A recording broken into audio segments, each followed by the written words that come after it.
Montana Territory, 1885. The last of the snow had barely melted when Margaret Porter drove her wagon to the edge of town to post the notice. She stood taller than most women in Cottonwood Springs, her posture unyielding as oak even in widow's black. The spring wind tugged at her carefully pinned chestnut hair as she hammered the paper to the weathered board outside Malone's General Store.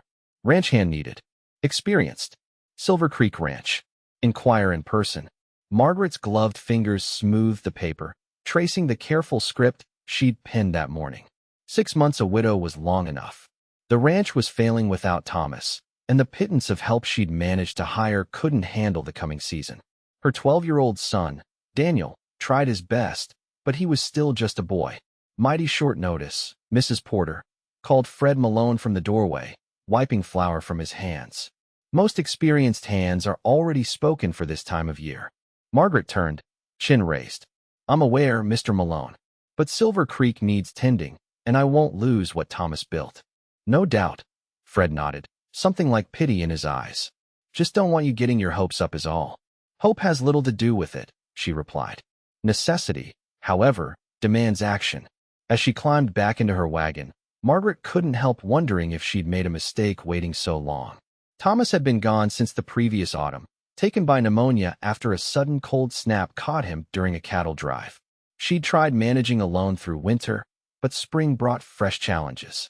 She snapped the reins and turned toward home, unaware that a pair of tired blue eyes watched her from across the street. Matthew Ingram slumped against the wall of the livery, his worn boots caked with the mud of a dozen territories. At 30, his face was weathered beyond his years, though handsome still beneath several days' growth of beard. He'd been on the move since Fort Laramie, where the last cattle outfit had let him go after the winter season ended. Experienced hands, huh? He muttered, watching the tall woman in black drive away. The stable master, Hank Wilson, spat a stream of tobacco juice. That there's the Porter widow. Good woman. Husband died last fall. She running that ranch alone? Her and her boy. Got some old-timer helping part-time, but not enough with calving season. That's Silver Creek Ranch, about 15 miles out, good water rights, nice piece of land. Matthew straightened, decision made before he'd even realized it. His last dollar had gone to feed his horse that morning. Which way to Silver Creek? Hank raised an eyebrow. You aiming to apply? Fair warning. Town's been taking bets on how long before she sells out to Jensen.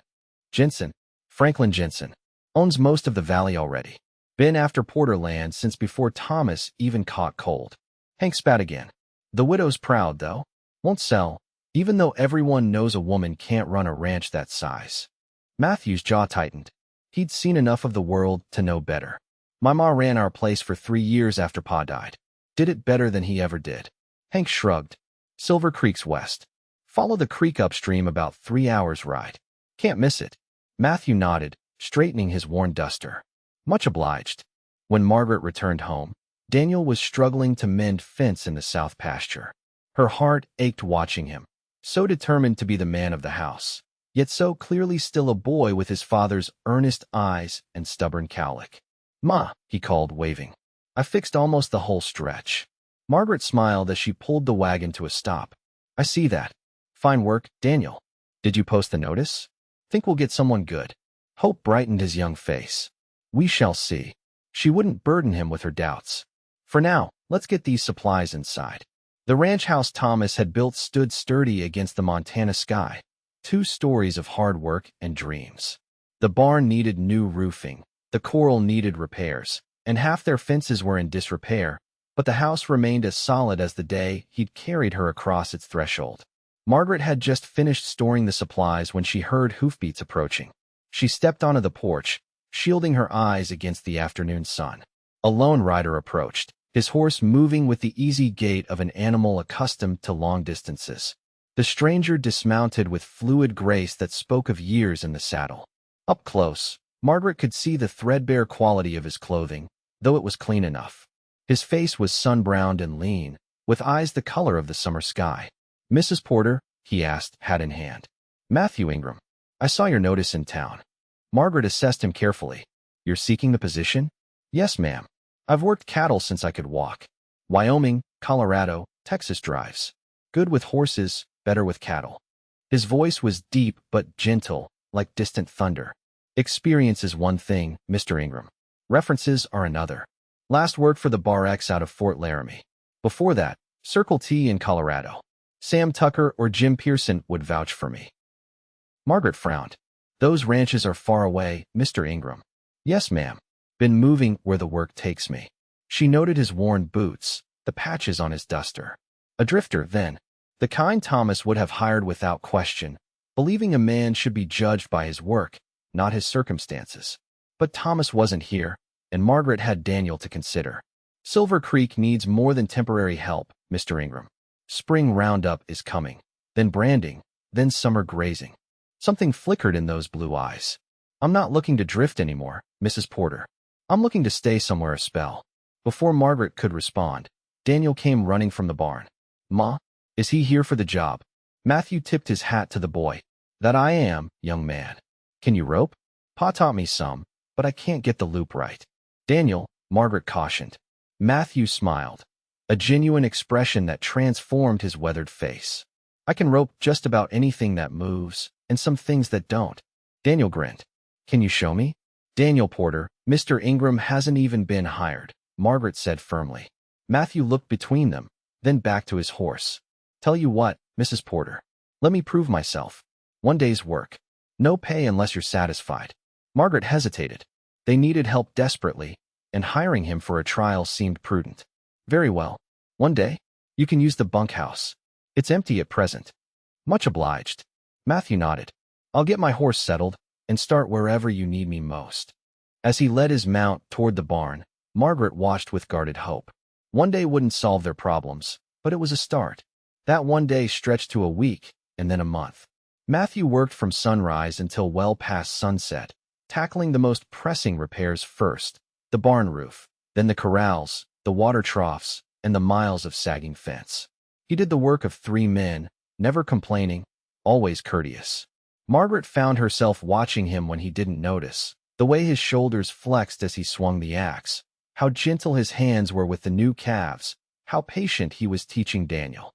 The boy had taken to following Matthew everywhere, soaking up knowledge like parched earth takes rain. By the end of April, calving season was in full swing. Margaret was awakened in the dead of night by Matthew's knock. Mrs. Porter, sorry to wake you, but we've got a heifer having trouble. Might lose her and the calf both, without help. Margaret dressed quickly and followed him to the barn, where a young cow lay struggling. For the next 2 hours, they worked together in tense silence, Matthew's strong hands guiding the calf, while Margaret soothed the mother. When the calf finally emerged, slick and small, Matthew's face broke into a relieved smile. There you are, little one, he murmured, rubbing it vigorously with straw. Their eyes met over the newborn, and something passed between them, a moment of shared triumph, of understanding. Margaret quickly looked away. You've done this before, she said. Matthew nodded, helping the calf find its mother's teat. My ma had a way with birthing. Taught me everything she knew. Your mother sounds remarkable. A shadow crossed his face. She was. Kept our place going after Pa died, until drought took everything anyway. Margaret recognized the loss in his voice. I'm sorry. Long time ago now. He stood, brushing straw from his clothes. You should get some rest, Mrs. Porter. I'll keep watch a while longer. In the lantern light, with straw in his hair and his shirt sleeves rolled up, Matthew looked like he belonged at Silver Creek. The thought unsettled her. Thank you, Mr. Ingram, she said formally, retreating to the safety of distance. By May, the ranch was running more smoothly than it had even before Thomas died. Matthew had proven himself invaluable, skilled, hard-working, and honest to a fault. Even old Jasper, who helped part-time, grudgingly admitted the new fella knew his business. One evening, as Margaret prepared dinner, she heard laughter from outside. Through the window, she saw Matthew teaching Daniel to rope, their practice target, an old stump. The boy's face was alight with joy as he finally made a successful throw. I did it. Did you see that, Mr. Ingram? Sure did. Your pa would be mighty proud. Daniel's smile faltered slightly. You think so? No, so, Matthew said firmly, squeezing the boy's shoulder. That there was perfect form. Margaret felt her throat tighten. Thomas should be here for this moment. Yet watching them, she couldn't deny the gratitude she felt for Matthew's presence. He'd brought more than just labor to Silver Creek. He'd brought light back into Daniel's eyes.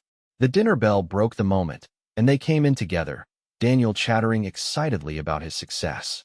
Matthew caught Margaret's eye and gave her a small smile, somehow both respectful and warm.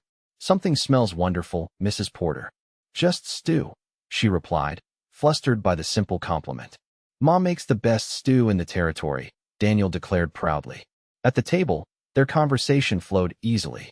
Margaret found herself laughing at Matthew's tale of a ornery mule he'd once encountered in Texas. She couldn't remember the last time she'd laughed. "Mr. Ingram," Daniel asked suddenly, "how come you don't have your own ranch? You know everything about ranching." "Daniel," Margaret chided. "It's all right," Matthew assured her. "Fair question." He looked thoughtfully at the boy. "Takes money to start a ranch, money for land, for cattle, for equipment. I never managed to save enough, always working for other folks." "But you're so good at it," Daniel persisted. "Thank you kindly," Matthew said with a small smile. "Maybe someday." After Daniel went to bed, Margaret found Matthew on the porch, staring at the stars. She hesitated, then joined him, keeping a proper distance. "I want to thank you," she said quietly, "for all you've done here. Just doing what you hired me for, Mrs. Porter." "No, you've done far more." She gazed toward the mountains. "Silver Creek is thriving again. And Daniel, he's himself again." Matthew was silent for a moment. "He's a fine boy. Smart. Reminds me of myself at that age, always wanting to learn. You've been good for him." She paused. "I've been meaning to discuss your wages. You've more than earned an increase." "That's generous, but not necessary." "It is both generous and necessary, Mr. Ingram." Margaret turned to face him fully. "You've saved this ranch." His blue eyes met hers in the moonlight. "I'm glad to have helped. But you're the one who saved it, Mrs. Porter. You didn't give up when most would have." The sincerity in his voice touched something long dormant in Margaret's heart. She looked away quickly, alarmed by the warmth spreading through her chest. "It's getting late," she said, retreating to safer ground. "Good night, Mr. Ingram." "Matthew," he said softly. "My friends call me Matthew." She hesitated at the door. "Good night, Matthew." The first sign of trouble came in early June. Margaret returned from town to find Matthew mending fence along their eastern border, his expression unusually tense. "Is something wrong?" she asked, pulling the wagon to a stop. "Had a visitor while you were gone." "Franklin Jensen." Margaret's hands tightened on the reins. "What did he want?" "Same as always, I expect. Said to tell you his offer still stands." Matthew drove a post into the ground with more force than necessary. Also mentioned that hiring drifter help wouldn't save Silver Creek. "I see." Margaret's voice cooled. "And what did you tell him?" "That Mrs. Porter wasn't selling, and that Silver Creek was doing just fine." He paused, wiping sweat from his brow. "Then I suggested he'd find the main road back to his own property if he followed the fence line south." Despite her concern, Margaret felt a smile tug at her lips. "I imagine he didn't take that well." "Not particularly." Matthew's eyes met hers. "He's not the kind of man who likes being refused, is he?" "No." She sighed. "He's been after this land since before Thomas died. Silver Creek has the best water access in the valley. And you've refused him every time." "This was Thomas's dream," Margaret said simply. "I won't sell it out from under his son." Matthew nodded, understanding in his eyes. "Well, the fence needed fixing anyway. Jensen's cattle have been pushing through onto our grass." "Our grass." The casual way he included himself touched Margaret deeply. "Thank you for handling him," she said. Matthew shrugged. "Just doing my job."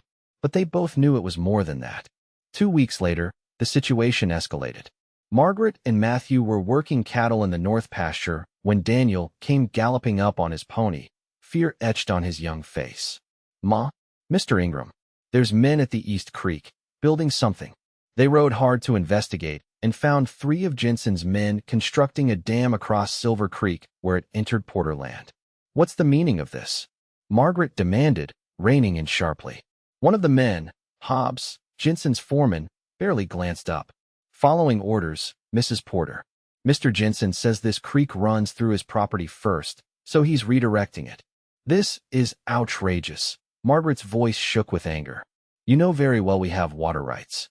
"Take it up with the boss, ma'am," Hobbs smirked. "Or better yet, accept his offer. Seems to me a woman alone can't keep fighting forever." Matthew dismounted slowly. "She's not alone." Something in his quiet tone made the men pause. Hobbs straightened, taking Matthew's measure. This ain't your fight, cowboy. I work for Silver Creek. That makes it my fight. Matthew stepped forward. Now you boys have two choices. Tear down what you've built and ride off, or there's going to be trouble. Hobbs laughed. 3 against 1? Those odds don't favor you, Drifter. Margaret's heart raced. Matthew, let's go to town. Speak with the sheriff, Sheriff Mason? Hobbs scoffed. Who plays poker with Jensen every Saturday? Good luck with that. Matthew's eyes never left Hobbs. Daniel, take your mother back to the house. I will not leave, Margaret began. Please, Matthew said quietly. For Daniel's sake. Something in his voice made her relent. She nodded tightly and turned her horse. Come along, Daniel. As they rode away, she heard Matthew say calmly, Now, gentlemen, let's discuss water rights like civilized folks. An hour of anxiety later, Matthew returned to the ranch house. His knuckles were scraped, his shirt torn at the collar, but he walked tall. The dam's gone, he said simply. They won't be back today. Are you hurt? Margaret asked, rising from her chair. Nothing serious. He shrugged. Hobbs has a glass jaw. You fought them? All 3. Daniel's eyes were wide with admiration. Didn't have to fight them all. Once Hobbs went down, the other 2 saw reason. Matthew smiled tiredly. But this isn't over. Jensen won't take this lightly. Margaret nodded. No, he won't. She studied Matthew's face. Why did you do that? Risk yourself that way. His blue eyes met hers steadily. Because Silver Creek is worth fighting for. The words hung between them, laden with unspoken meaning. The summer heat blazed as July arrived, and with it came the county fair in Cottonwood Springs. Margaret hadn't planned to attend. There was too much work at the ranch, but Daniel pleaded until she relented. We could all go, Daniel suggested over breakfast. You, me, and Mr. Ingram. Matthew looked up from his coffee. I should stay, keep an eye on things. Nonsense, Margaret found herself saying. You've worked without rest for months. A day at the fair won't hurt. His surprised smile warmed something inside her. The fair was a riot of color and sound after the quiet of ranch life. Daniel raced ahead to examine the livestock competitions, while Margaret and Matthew followed at a more sedate pace. I haven't been to a fair in years, Matthew admitted, looking around with barely concealed delight. Margaret studied him curiously. You're like a boy sometimes, do you know that? He laughed, a rich, genuine sound she'd grown to treasure. Life's too short not to enjoy simple pleasures, Mrs. Porter. Margaret, she said impulsively. If I'm to call you Matthew, then you should call me Margaret. His smile deepened. Margaret, then. They spent the day moving from exhibit to exhibit, cheering Daniel on in the youth riding competition, where he placed 3rd and beamed with pride, and enjoying the rare opportunity to relax. By late afternoon, they found themselves at the dance platform where a fiddle band played lively tunes. Want to dance? Matthew asked suddenly. Margaret hesitated. I haven't danced since Thomas. I understand, he said gently. Just thought I'd offer. Before she could reconsider, a voice interrupted them. Mrs. Porter, what a surprise to see you in town. Franklin Jensen stood before them, impeccably dressed as always, his silver hair gleaming in the sunlight. At 50, he was still handsome in a hard way, wealthy and well aware of his influence. Mr. Jensen, Margaret acknowledged coolly. Jensen's eyes flicked dismissively to Matthew. I see you still employ unusual help. Mr. Ingram is an excellent ranch manager, Margaret replied. Is that what you call it? Jensen's smile didn't reach his eyes. I heard about the incident at the creek. Assaulting my men? That's a serious matter. Your men were illegally damming our water, Matthew said quietly. They left under their own power. After you struck Hobbs. After Hobbs took a swing and missed, Matthew corrected. Jensen's jaw tightened. Mrs. Porter, I'll make this simple. I'm raising my offer for Silver Creek by 20%. One time only. I suggest you take it before things become difficult. Is that a threat? Margaret asked sharply. A prediction. Running a ranch is hard enough without complications. Jensen nodded toward Matthew. Think about your boy's future. As Jensen walked away, Margaret's hands trembled with suppressed anger. The nerve of that man. Matthew touched her arm lightly. Don't let him ruin the day. She looked up into his concerned face and made a sudden decision. Ask me again. What? Ask me to dance. Understanding dawned in his eyes. Margaret Porter, would you do me the honor of this dance? Yes, she said firmly. I would. On the dance floor, his hand at her waist was respectful but steady. Margaret had forgotten the simple pleasure of moving to music, of being led by capable hands. Matthew danced well, with natural grace that belied his rough exterior. "Where did a cowboy learn to dance like this?" she asked. He smiled down at her. "My mother insisted. Said any son of hers would know how to properly escort a lady. She taught you well." As they turned, Margaret became aware of whispers and stares from townsfolk. The widow Porter, dancing with her hired hand. She stiffened slightly. Matthew noticed immediately. "We should stop. People are talking." "Let them talk," Margaret said, surprising herself. "I'm tired of living my life according to others' expectations." His eyes searched hers. "Are you sure?" In answer, she stepped closer as the music slowed. For the first time in 2 years, Margaret felt truly alive. The ride home was quiet, Daniel having fallen asleep in the back of the wagon. The evening air carried the scent of pine and summer grass as stars began to appear overhead. "Thank you," Margaret said softly. "For today." Matthew rode alongside the wagon, his profile strong against the darkening sky. "I should be thanking you. It was the best day I've had in a long while." "Even with Jensen's interruption?" "Even with that." He glanced at her. "Does he worry you?" Margaret considered the question. "Jensen is used to getting what he wants. That makes him dangerous." "You could sell," Matthew said carefully. "Take Daniel somewhere easier." "Is that what you think I should do?" He shook his head. "No. I think Silver Creek is your home, and some things are worth fighting for. Even if the fight seems impossible. Especially then." He smiled softly.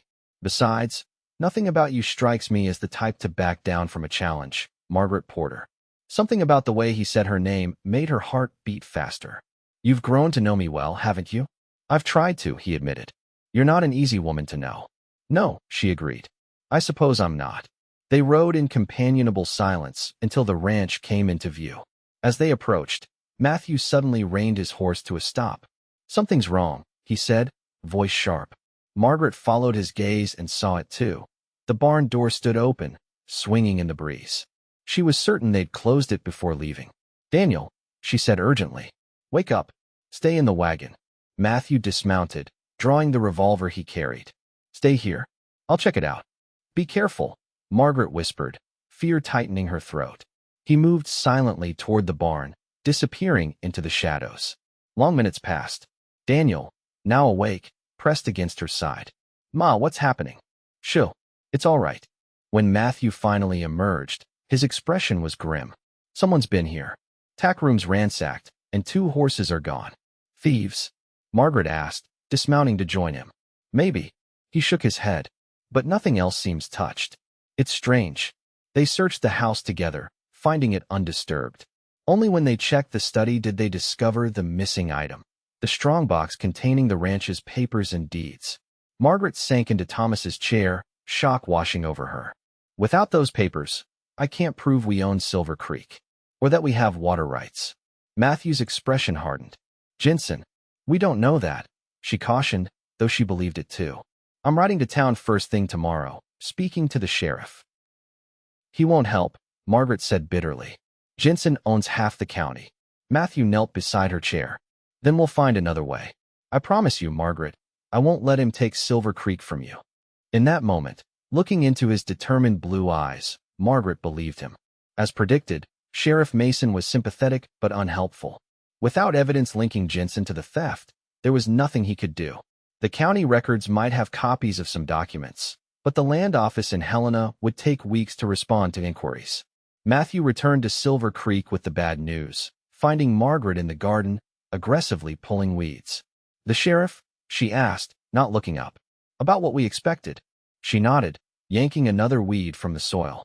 "I received a letter while you were gone. Jensen's lawyer. Apparently, there's some question about Silver Creek's boundaries now. They're claiming our water rights documentation was incorrectly filed." Matthew crouched beside her. "Margaret, look at me."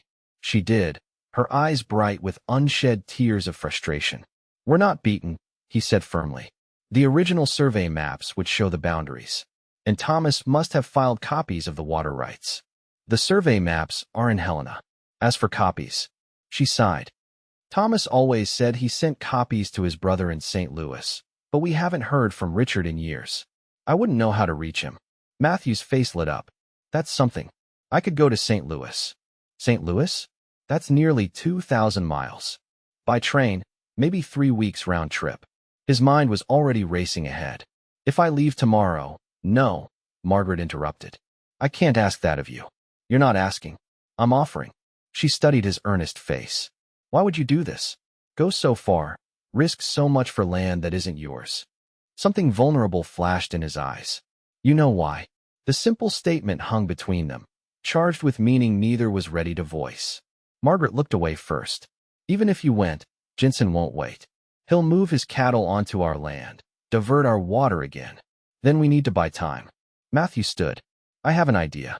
The next day, he rode into town again, this time to see the bank manager, Harold Williams. 2 hours later, he returned with news. Williams has agreed to hold Jensen off, he announced triumphantly. I convinced him that challenging the property line without proper documentation could create legal problems for the bank if they backed Jensen. Margaret stared at him in disbelief. How did you manage that? Matthew grinned. Turns out Williams doesn't like Jensen much either. And he respects you. Said Thomas always spoke highly of your business sense. Hope flickered to life in Margaret's chest. So we have time. A little. Williams says he can stall for maybe a month before Jensen finds another way. Margaret took a deep breath. Then you should go to St. Louis. Find Richard Porter and the documents. Their eyes met, an unspoken current flowing between them. I'll leave at first light, Matthew said softly. That night, Margaret couldn't sleep. The thought of Matthew leaving, even temporarily, filled her with anxiety she didn't want to examine too closely. She found herself on the porch, staring at the stars, when she heard his familiar footsteps. You should be resting, he said, joining her. Big day tomorrow. For you as well. She turned to face him. Matthew, if you can't find Richard, or if the documents aren't there, I'll find them, he promised. But if you don't, she persisted, I want you to know how grateful I am. For everything you've done here. In the moonlight, his face was solemn. I haven't done it for gratitude. I know, she whispered. For a moment, she thought he might step closer, might take her hand, or even, her heart quickened at the thought, embrace her. But Matthew remained where he stood, respectful of boundaries neither was ready to cross. I should finish packing, he said finally. Of course. She nodded. Good night, Matthew. Good night, Margaret. She watched him walk away, wondering if he would return, and what it might mean if he didn't. The weeks of Matthew's absence dragged endlessly. Daniel moped around the ranch, missing his mentor. Margaret threw herself into work, taking on Matthew's chores as well as her own, refusing to hire temporary help despite Jasper's concerns that she was working too hard. Wearing yourself to the bone won't bring him back any sooner, the old cowhand grumbled. This has nothing to do with Mr. Ingram, Margaret insisted, though they both knew otherwise. Jensen, true to form, tested the boundaries during Matthew's absence. His cattle accidentally grazed on Porterland twice. His men rode along their borders daily, watching.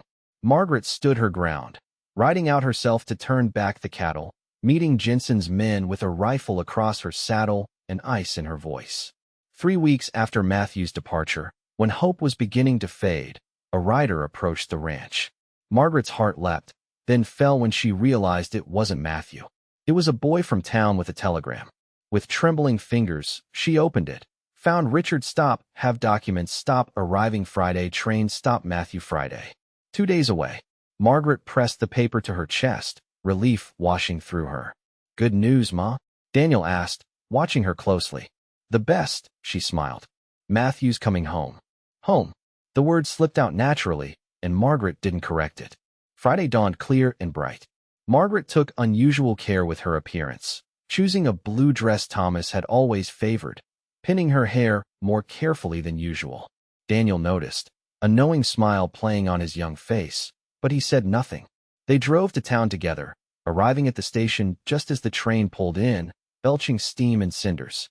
Margaret scanned the disembarking passengers anxiously until she spotted him. Matthew, looking trail-worn but triumphant, a leather satchel clutched in his hand. Their eyes met across the platform, and his face broke into a smile that stole Margaret's breath. He strode toward them, seeming to see no one else. You found it, she said when he reached them. I promised I would. He held up the satchel. Everything we need, original deeds, water rights documentation, even the survey maps. Daniel whooped with joy. You did it, Mr. Ingram. Matthew ruffled the boy's hair affectionately, but his eyes remained on Margaret. We should take these to Williams right away and file copies with the county clerk. Yes, she agreed. Of course. But neither moved, caught in each other's gaze until Daniel cleared his throat dramatically. Can we go now? Everyone's staring. They laughed, the spell broken, and headed to the bank where Williams received them immediately. The banker reviewed the documents with growing satisfaction. These are perfect, absolutely ironclad. Jensen doesn't have a legal leg to stand on. Williams shook Matthew's hand vigorously. Well done, Ingram. I didn't think you'd pull it off. Richard Porter was eager to help once I explained the situation, Matthew said. He's planning to visit in the spring. Wants to meet his nephew. Margaret felt a rush of gratitude. I can never thank you enough. No thanks needed, he replied softly. As they left the bank, Franklin Jensen himself approached, his expression thunderous. So the drifter returns. With papers, I hear. Complete documentation of Silver Creek's boundaries and water rights. Margaret confirmed, chin raised. I suggest you instruct your men to respect our property lines from now on. Jensen's eyes narrowed. This isn't over, Margaret. A woman alone. She's not alone, Matthew interrupted, stepping forward. And Silver Creek isn't for sale. Not now, not ever. Jensen looked between them, understanding dawning in his cold eyes. I see. Well, the widow and the hired hand. How touching. He tipped his hat mockingly. Good day to you both. As he walked away, Margaret realized she felt no fear, only relief and something like exhilaration. She turned to find Matthew watching her intently. We should celebrate, she said impulsively. Dinner at the hotel? His smile was answer enough. That evening, after Daniel had been tucked into bed at Jasper's sister's house in town, a real sleepover, Margaret found herself across a table from Matthew in the hotel dining room. She'd forgotten what it felt like to dress up, to sit in a restaurant, to simply enjoy an evening without worry. Tell me about the journey, she urged as they ate. What was St. Louis like? Matthew described the bustling city, the riverboats, the crowds, all so different from Montana's open spaces. He told her about finding Richard Porter, who had welcomed him warmly, and shared stories of Thomas that Margaret had never heard. He gave me this, Matthew said, reaching into his pocket and producing a small daguerreotype. Said you should have it. Margaret gasped softly. The image showed Thomas as a young man, perhaps 20, standing proudly beside Richard. I've never seen him so young, she whispered. Richard said that was taken just before Thomas headed west. Matthew hesitated. He said Thomas always wrote about how happy he was here, how much he loved Silver Creek. And you. Tears pricked Margaret's eyes. Thank you for this. For everything. Margaret. Matthew's voice grew serious. There's something I need to tell you. Her heart quickened. Yes. While I was gone, I did a lot of thinking. About Silver Creek, about Daniel, about you. His blue eyes held hers. I came to Cottonwood Springs with nothing but my horse and the clothes on my back. I'd been drifting so long, I'd forgotten what it meant to belong somewhere. He took a deep breath. But at Silver Creek, for the first time in years, I felt like I was home. You and Daniel. You've become more important to me than I can say. Margaret's throat tightened with emotion. Matthew, please, let me finish. He reached across the table, not quite touching her hand. I know I'm just a hired hand. I know someone like me shouldn't presume, but I care for you, Margaret. Deeply. And if there's any chance you might someday feel the same, I already do, she interrupted softly. His eyes widened. You do? Margaret nodded, her heart pounding. I've tried not to. It seemed too soon after Thomas, too complicated. But these weeks while you were gone. She swallowed hard. I realized how empty Silver Creek feels without you. Slowly, Matthew reached for her hand, his calloused fingers gentle against her skin. I don't have much to offer, he said earnestly. But everything I am, everything I have, is yours if you want it. Margaret turned her hand to clasp his. I don't need anything but you, Matthew. You've already given us so much. Hope, protection, joy. She smiled tremulously. Daniel adores you. And I him, Matthew said. He's a fine boy. You've raised him well. We still have challenges ahead, Margaret cautioned. Jensen won't give up easily. And people will talk. Matthew's thumb traced circles on her palm. Let them talk. As for Jensen, We'll face him together. His eyes searched hers. If that's what you want. It is, she said simply. Under the soft lamplight, with the murmur of the restaurant around them, Matthew leaned forward. May I call on you properly, Margaret Porter? Court you as you deserve. Her smile bloomed, full and radiant. Yes, Matthew Ingram. You may. Autumn painted the Montana landscape in gold and crimson as Silver Creek Ranch prepared for winter. The barn was stocked with hay, the cattle fat and healthy, the house snug against coming storms. Margaret stood on the porch, watching Daniel and Matthew bring in firewood, their breath clouding in the crisp air. 6 months had passed since that dinner at the hotel. 6 months of Matthew courting her properly, Sunday rides, picnics by the creek, quiet evenings on the porch after Daniel was asleep. 6 months of growing certainty that what they shared was real and lasting. Jensen had made one final attempt to claim water rights in August, but the documentation Matthew had retrieved proved unassailable. The cattle baron had finally accepted defeat, turning his attention to other ventures further north. That's the last load, Matthew called, stacking wood by the door.